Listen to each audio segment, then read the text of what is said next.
El pasado mes de junio, durante la tercera reunión de Sherpas del G20, desarrollado en la ciudad de Xiamen, China, los representantes de las 20 economías más importantes del mundo aprobaron por unanimidad la presidencia argentina del grupo para el año 2018. Este enorme reconocimiento, que será anunciado por los líderes de la próxima cumbre del G20, es un motivo de orgullo para el país y nos alienta a continuar trabajando activamente con cada uno de los otros miembros del grupo en la búsqueda de soluciones concretas a los desafíos que plantea la agenda global, anunció el Ministerio de Relaciones Exteriores y Culto de la República Argentina.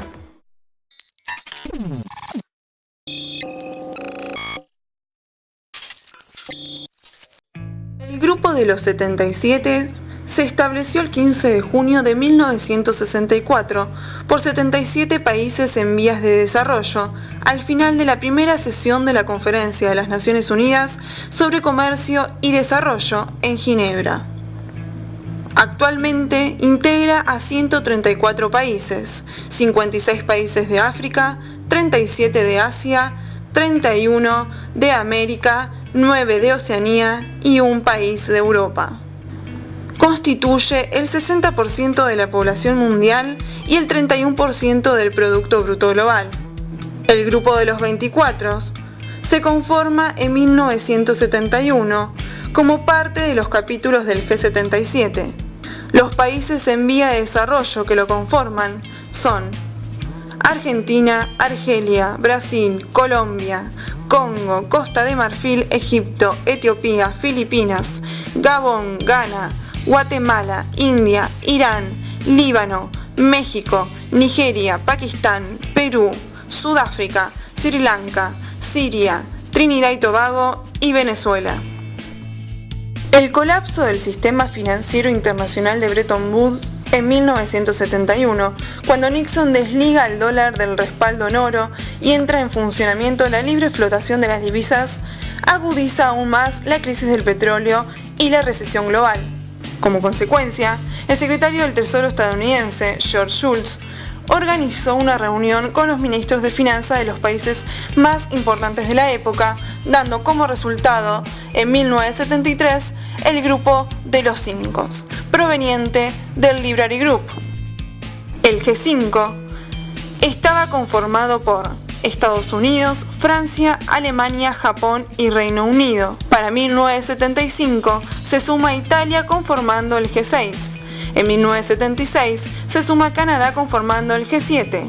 En 1999 se suma Rusia conformando el G7 más Rusia y recién para 2002 comienza a llamarse G8 con la admisión de Rusia como miembro pleno en todas las discusiones. 4 de los integrantes del G8 forman parte del Consejo de Seguridad de la ONU y tienen poder de veto. Conforman el 44% de los votos del Banco Mundial y del Fondo Monetario Internacional. Funcionan como bloque dentro de la Organización Mundial del Comercio y contienen el 60% del Producto Bruto Mundial. En 1997 se conforma el Grupo de los 22, integrado por los líderes del Foro de Cooperación Económico Asia-Pacífico, APEC. Los países son Canadá, Francia, Alemania, Italia, Japón, Rusia, Estados Unidos, Reino Unido, Argentina, Australia, Brasil, China, Hong Kong, India, Indonesia, Malasia, México, Polonia, Singapur, Sudáfrica, Corea del Sur y Tailandia. Para 1999 se suman Chile, Costa de Marfil, Egipto, Marruecos, Holanda, Arabia Saudita, España, Suecia, Suiza, Turquía y Bélgica. Pero dura poco tiempo. Y ese mismo año se conforma el G20, integrado por los países del G8, que son aquellos países más industrializados del mundo: Estados Unidos, Reino Unido, Francia, Italia, Alemania, Canadá, Japón y Rusia. Más el Grupo de los 5, que son aquellas potencias emergentes con peso mundial, en donde ingresan México, Brasil, Sudáfrica, India y China. A esto se le suman los países elegidos por diversos motivos económicos, sociales y políticos, que son Argentina, Turquía, Arabia Saudita, Corea del Sur, Indonesia, Australia y los países de la Unión Europea.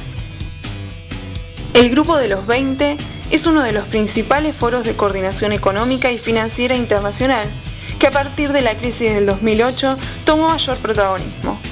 Cada año se reúnen los ministros de Economía y Finanzas, los jefes de Estado y los gobernadores de los bancos centrales de cada uno de los países. También participan la Organización Internacional del Trabajo, el Fondo Monetario Internacional, el Consejo de Estabilidad Financiera, el Banco Mundial, la Organización Mundial del Comercio, la Organización para la Cooperación y el Desarrollo Económico y las Naciones Unidas.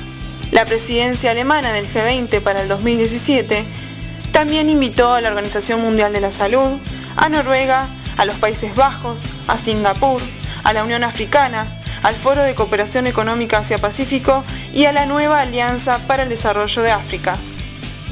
La presidencia de las cumbres rota cada año y es elegida mediante la votación. En el año 2008 se realizó la primera cumbre debido a la crisis mundial en Washington, D.C. En 2009, en Londres, Reino Unido y Pittsburgh, Estados Unidos. En 2010, en Toronto, Canadá y Seúl, Corea del Sur. 2011, en Cannes, Francia. 2012, Los Cabos, México. 2013, San Petersburgo, Rusia. En 2014, en Brisbane, Australia. En 2015, en Antalya, Turquía. En 2016, en Hong Kong, China. Y en 2017, este año, se realiza en Hamburgo, Alemania. Y en 2018, Argentina será sede y presidencia del Grupo de los 20. El G20 representa el 85% del Producto Bruto Mundial, 2/3 de la población mundial y el 80% del comercio internacional.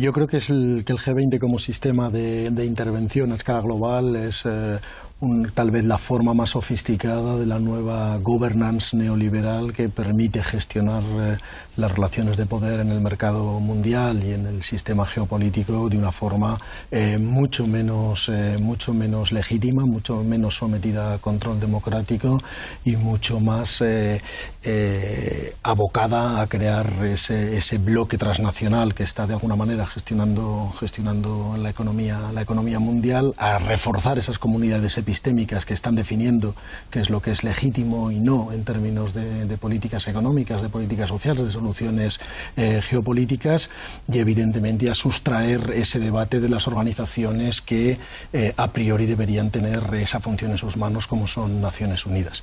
Evidentemente, por otra parte, tiene también el componente de las luchas geopolíticas entre China y Estados Unidos encima de la mesa, como hablaremos luego. Evidentemente es el gran foro de defensa del capitalismo, pero sobre todo del capitalismo global. Lo que van a defender es la globalización del capitalismo. Y hablaba del llamamiento a refundar el capitalismo. El último llamamiento que se ha hecho, que es el primer ministro de Australia y exbanquero de Goldman Sachs, fue Malcolm Turnbull, que fue a civilizar el capitalismo, porque de repente se han dado cuenta de que la oposición a esa globalización a ultranza que representada en el TTIP y en el TISA y en todos los tratados de libre comercio está creando una resistencia popular y también un auge de movimientos nacionalistas o soberanistas, como se quiera llamar, que se oponen a ella, y claro, ahora toca desactivar eso. Por eso esos llamamientos a civilizar el capitalismo dan un poco de risa. Es evidente que también todos estos gobernantes no representan precisamente a sus votantes, electores o gobiernos desde el punto de vista de lo aprobado por los parlamentos, sino los intereses económicos de cada uno de esos países. Entonces, en esa pugna es en la que están, pero siempre se ponen de acuerdo en el objetivo final. El objetivo final no solamente es el capitalismo, el objetivo final es la globalización absoluta absoluta de las finanzas, del comercio y de las transacciones económicas internacionales. Es que tenemos que ver qué es proteccionismo y qué son barreras, porque ahora mismo en todos estos tratados, que está TISA, TTIP, CETA y el TPP, que ya está firmado en el Transpacífico, lo que está encima de la mesa, lo que son barreras proteccionistas, no son barreras proteccionistas a los aranceles, sino que lo que realmente se quiere eliminar son las barreras no arancelarias. Entonces, esas barreras no arancelarias son los derechos y libertades de las poblaciones que viven en cada uno de los países, y eso es lo que hace que de repente el comercio, o la excusa del comercio, lo que establezca es una nueva estructura legal por encima de las legalidades y de las constituciones de los países o de los bloques, como pueda ser el de la Unión Europea, ¿no? Por lo tanto, creo que no estamos hablando de una libertad de comercio, sino de una imposición de unas normativas que nada tienen que ver con ello, ¿no? Y que creo que realmente ese es el objetivo que se está marcando en este momento. De hecho, cuando empiezas a meterte, ¿no?, a tratar de rebatir los argumentos para que se firmen estos tratados de libre comercio, lo que te dicen las personas que lo están defendiendo, gente del Instituto Elcano, etcétera, es que o marcamos nosotros los límites y las normas o nos las va a marcar China, ¿no? Entonces, dentro de esto, no, la verdad es que creo que es una argumentación un poco falaz. Que en fin, el G20, bajo la hegemonía clarísima de los países capitalistas más desarrollados, incluso algunos actuando como un imperio, como es el caso de Estados Unidos, usando incluso la fuerza militar para resolver su hegemonía, pues dan lo que dan. Es decir, no pretenden que el G20 se convierta en una alternativa. Sin embargo, en este mes ha tenido lugar en Venezuela la cumbre de los países no alineados. Y han sacado una declaración, se llama la Declaración de la Isla Margarita, que tú lo lees y dices, bueno, esto es un contrapunto, porque hablan de los problemas que realmente hay que dar respuesta en el mundo. Primero, la democratización de las Naciones Unidas, una reestructuración para tener un gobierno democrático del mundo, una reforma del Consejo de Seguridad, una reforma completa, un rediseño de Naciones Unidas, y después, te sigues leyendo la declaración, hablan de reformar todo el sistema financiero mundial, que es el responsable en parte de toda la crisis, y hablan de los problemas que hay que dar solución, que son la mortalidad infantil, la hambruna, la desigualdad. Es decir, hablan en un lenguaje cercano a los problemas de la gente. Tú lees los papeles del G20 y todos siempre son los mismos. No hablan de la gente, no hablan de la guerra. Es decir, el gasto inmenso, el gasto militar en el mundo, inmenso. Sin embargo, Margarita sí habla de ellos. Y yo llamo la atención porque los países no alineados, tú lo decías al principio, pretendió ser un contrapunto a raíz de la independencia de India, estaba todavía muy cercano a la independencia de India, pero fue un impulso para que efectivamente los países en vías de desarrollo, empobrecidos, dijeran, oiga usted, que aquí estamos, y es que hay una deuda de los países del sur hoy de 1.700 millones de dólares. Entonces, en esa desigualdad, el G20 lo que pretende es una reafirmación de una hegemonía del capitalismo, incluso del imperio, porque saben que, en fin, los BRICS están ahí llamando a la puerta. Mientras que los no alineados, a mí me llamó gratamente la atención, me pareció interesante al leer la declaración, que son 21 puntos, digo, bueno, por lo menos estos hablan de los problemas de la gente a nivel global, pero el G20 lo único que hace es, reunión tras reunión, pues reiterar lo mismo, ¿no? Hasta ahora Estados Unidos está actuando como un imperio. Le interesa acumular capital en muy poco tiempo, en muy pocas manos, a costa de una gran explotación, a costa de explotar los recursos naturales al límite, incluso a costa de la guerra. Es decir, si tienen que utilizar el arma de la guerra sobre la base de mentiras, falsedades, para garantizarse el crudo, pues lo hacen. Es decir, es la pauta del imperio. ¿Qué ocurre? Tiene pavor ante este escenario y todavía tiene mucho más pavor a que hubiera una reacción euroasiática. Nosotros somos Euroasia. Y Estados Unidos ha trabajado siempre para que Europa, la parte occidental de Europa, lo que hoy llamamos la Unión Europea, nunca pueda estrechar relaciones fuertes con lo que sería naturalmente una relación geográfica y natural, que es con Asia, que es con Rusia, que es con China. Y por eso el intento del G20 con George Bush en el 2008, es decir, ellos son conscientes, porque ellos sí son inteligentes, es decir, los presidentes de Estados Unidos están rodeados de gente muy inteligente y le hacen prospecciones a 30, 50 años, y ya les daban esos papeles junto a la crisis de que entraban en la deriva del declive económico occidental. Y entonces, ¿cómo reaccionan? Bueno, pues vamos a hacer el Tratado de Libre Comercio con Europa, que es una manera de agarrarnos y intentar evitar lo que sin duda va a ser una hegemonía asiática junto con Sudáfrica, junto con Brasil. Yo creo que la primera demagogia es decir que el capitalismo es sinónimo de libertad. ¿De libertad para qué? Si no hubiera estados que impidiesen que la gente matase a otros para robarles, pues sería libertad absoluta, cada cual haga lo que quiera. El capitalismo es el principio de que la codicia es buena y que las desigualdades, aunque sean a costa de la muerte de hambre de millones de niños, es la situación que debe imperar en favor precisamente de esos Apple, Google, Microsoft. Apple está esquilmando las arcas públicas precisamente por no pagar impuestos sobre unos beneficios absolutamente descomunales. Y la regulación no es defender intereses particulares, sino precisamente defender los intereses públicos por encima de los intereses particulares de esas corporaciones capaces de destruir vidas, haciendas y el interés público en beneficio de sus accionistas. Hay que apostar por otro orden económico internacional que ponga encima de la mesa los problemas de la gente, que hemos puesto también aquí por las distintas intervenciones encima de la mesa, y el capitalismo y el imperialismo lo único que trae es muerte, destrucción y poner en cuestión la propia existencia del planeta. Esto es lo que hoy domina en el mundo y no da solución ni a la hambruna, ni a las enfermedades de los niños que mueren diariamente, ni a las guerras. Y por lo tanto yo creo que lo que hay que cuestionar no solamente es el G20, sino lo que está detrás del G20, que es un sistema económico y financiero que pone en riesgo la propia civilización y la propia humanidad. Nunca ha estado tan en peligro la humanidad. Parece ser que si sube 2 grados de temperatura el planeta no tiene alguna importancia, pero es que puede poner en riesgo la propia subsistencia del planeta. Y esto es lo que trae el imperialismo y el capitalismo. Por lo tanto, G20 no, y ojalá el Foro Social Mundial y la sociedad civil, los movimientos sindicales, los movimientos agrarios, sea capaz de tener más fuerza para imponer otro modelo económico.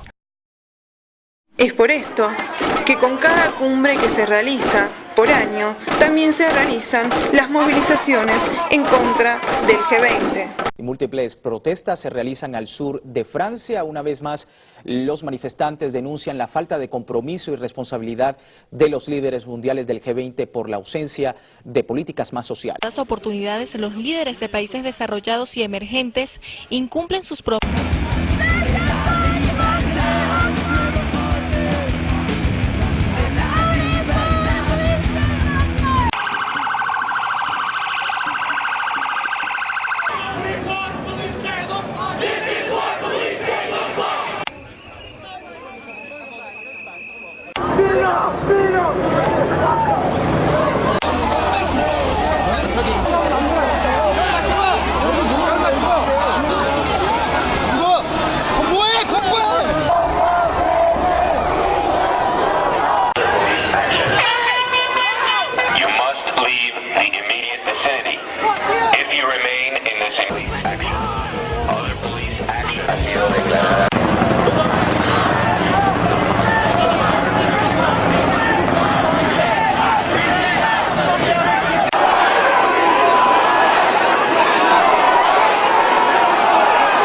Haciendo alusión a la asistencia de indignados.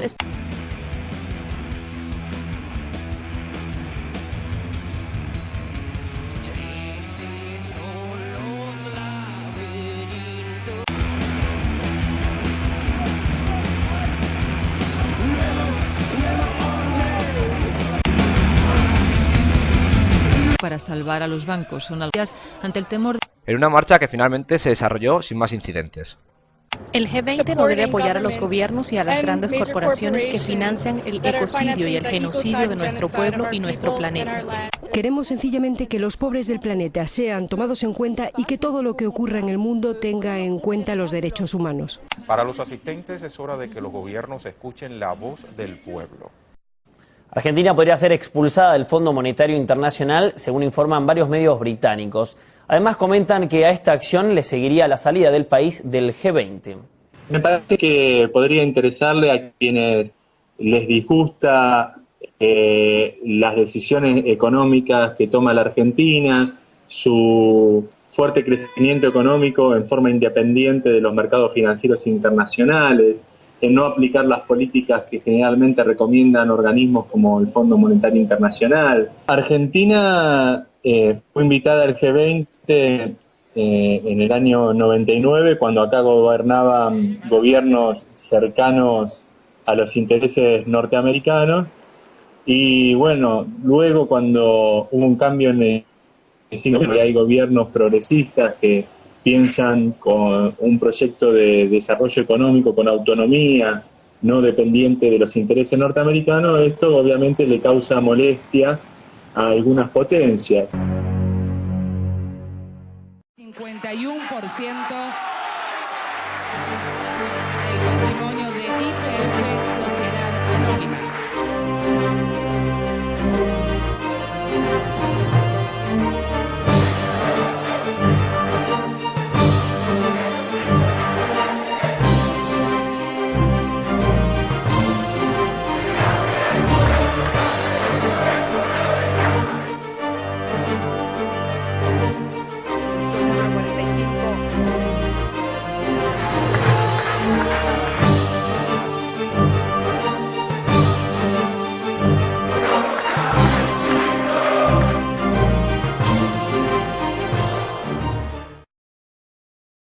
La Fundación para la Defensa de la Nación Española de NAES pidió la expulsión de Argentina del G20 después de los ataques del gobierno de Cristina Fernández contra los intereses españoles y de la expropiación de YPF. ¡Ladrona! ¡Repsol es española! La Fundación de NAES ha pedido a los miembros del G20 que en la próxima reunión que tendrá lugar en México de este grupo sea expulsado el gobierno de Argentina, y todo esto debido a la inseguridad jurídica que está mostrando la presidenta Fernández de Kirchner tras la expropiación del 51% de YPF, filial de Repsol. Y el senador republicano de Estados Unidos, Richard Lugar, presentó una propuesta de suspender a Argentina del grupo del G20 por la expropiación de YPF al grupo español Repsol. Retomé el tema hoy con el ejemplo de la Argentina, porque nosotros habíamos tenido el default soberano más grande de la historia, en problemas de carácter estructurales que requerían una política sustancialmente diferente y que no era un problema de ajuste o de no ajuste. Esto motivó una intervención posterior del presidente Sarkozy. Como me mencionó, me vi obligada a responderle. En primer lugar, decirle que no consideraba de buen tono en reuniones multilaterales interpelar a alguien porque no se estaba de acuerdo en lo que se decía. En cuanto a la experiencia latinoamericana en materia de hostigamiento contra la moneda, bueno, en Latinoamérica en general, pero en Argentina en particular, podemos dar cátedra acerca de hostigamiento, de embargos. Realmente podemos dar cuenta de todo esto y realmente por eso sabemos lo difícil de la situación y queremos que la situación mejore. Lo que pasa es que creemos que se mejora de otra manera, pero cada país tiene la libertad para adoptar obviamente sus propias políticas. No hacemos como hicieron con nosotros cuando trataban de imponernos políticas. Porque creo que Sarkozy lo que está protegiendo es que los bancos franceses cobren la deuda. Este incidente marca también ciertos problemas de aislamiento del gobierno argentino frente a la comunidad financiera internacional. Problema de economía internacional que en principio no afectan a la Argentina, por lo menos en el cortísimo plazo, porque Argentina, bueno, está aislada. Aislados, esta es la palabra que se reitera una y otra vez con respecto a la Argentina. Argentina ciertamente está aislada de los canales especulativos y de los canales financieros. Y lo que reclaman volver al mundo es que quieren que regresemos al mundo de especulación financiera. Lo que Argentina estuvo desde el 76 al 2001 atado al negocio financiero y subordinado a los bancos. Está aislada Argentina de ese negocio financiero, porque en el 2005 hizo el canje con la quita más importante de capital de toda la historia económica. Y lo que yo digo es bienvenido que estamos aislados. Mientras que en 2012 quisieron expulsar a Argentina del G20 y del Fondo Monetario Internacional, en 2018 será sede y tomará la presidencia del grupo, con las felicitaciones del Fondo Monetario Internacional y del Banco Mundial. Después de varias rondas de contactos, este lunes, técnicos del Fondo Monetario Internacional finalmente desembarcaron en la República Argentina para comenzar a auditar las cuentas públicas y hacer proyecciones del Producto Interior Bruto. Es la primera misión luego de que en 2006 el presidente de ese entonces, Néstor Kirchner, decidió suspenderlas previo pago del total de la deuda para erradicar toda opresión del referido organismo financiero multilateral. Es así como si el tiempo no hubiera pasado. El fondo insiste en recortes de gasto público para equilibrar las cuentas estatales, es decir, menos dinero para programas sociales o transferencias a desprotegidos, salarios y jubilaciones, y al mismo tiempo más recursos estratégicos en manos privadas por aquello de que lo público no funciona eficientemente. El crecimiento no será sólido sin un ajuste importante, repetía en un congreso en Washington el jefe del Banco Mundial, Augusto de la Torre, en la misma línea del director del Departamento del Hemisferio Occidental del Fondo Monetario Internacional, Alejandro Werner, quien llegará a suelo argentino el 27 de este mes para las últimas jornadas de la misión de 12 días, que incluye reuniones con titulares del área económica y empresarios privados. I have to just tell you, this group of ministers of finance is an incredibly impressive group. And all over the world, if you go, these ministers are the ones who are doing the most innovative, the most courageous things across the board, including committing to this alliance. You know, Alfonso Praque, one of the, again, brilliant Minister of Finance for Argentina, has taken so many courageous actions in Argentina, and now he's here, and we really welcome the fact that Argentina is now engaging with this particular alliance. Such that if we were formal members of Pacific Alliance, that wouldn't change almost anything. You know. So, excuse me, would it change Mercosur? Well, the idea is that we can, you know, put Mercosur in that same vein, and that we really shoot for, you know, something that's been eluding us for the past 2 centuries or so, which is formal and real integration in South America. This is very important for a number of reasons, including the reason why you put the question forth in the first place. Argentina showing poverty rates of more than 30% is simply unacceptable. It cannot be that way. We've spent too many years with our own experience of populism, which obviously didn't work. There were the resources, there were the vehicles, but yet these resources and these vehicles did not cater to the poor, did not cater to the vulnerable, and this is why it's so important, the work we're doing with other multilateral organizations, including, of course, the World Bank, that is helping us out with our social policies and the infrastructure policies. More. Final thought in that regard. Populism is also another, specter that is floating around the developed world. Mm-hmm. And at least I'll speak for ourselves. We Argentines have many PhDs in populism. We know all too well that it doesn't work. President Macri was sworn in with a mandate of dealing with populism and making sure that we move ahead, and that's basically what we're trying to do. And again, if we can work together and if we succeed in bringing the poverty rates down, that will be a significant lesson, not just for ourselves, but for the rest of the world too. Antes de la inauguración oficial, el presidente Mauricio Macri recibió el elogio del presidente estadounidense Barack Obama por la política económica. Y de trabajar en red todos juntos contra el narcotráfico y el terrorismo.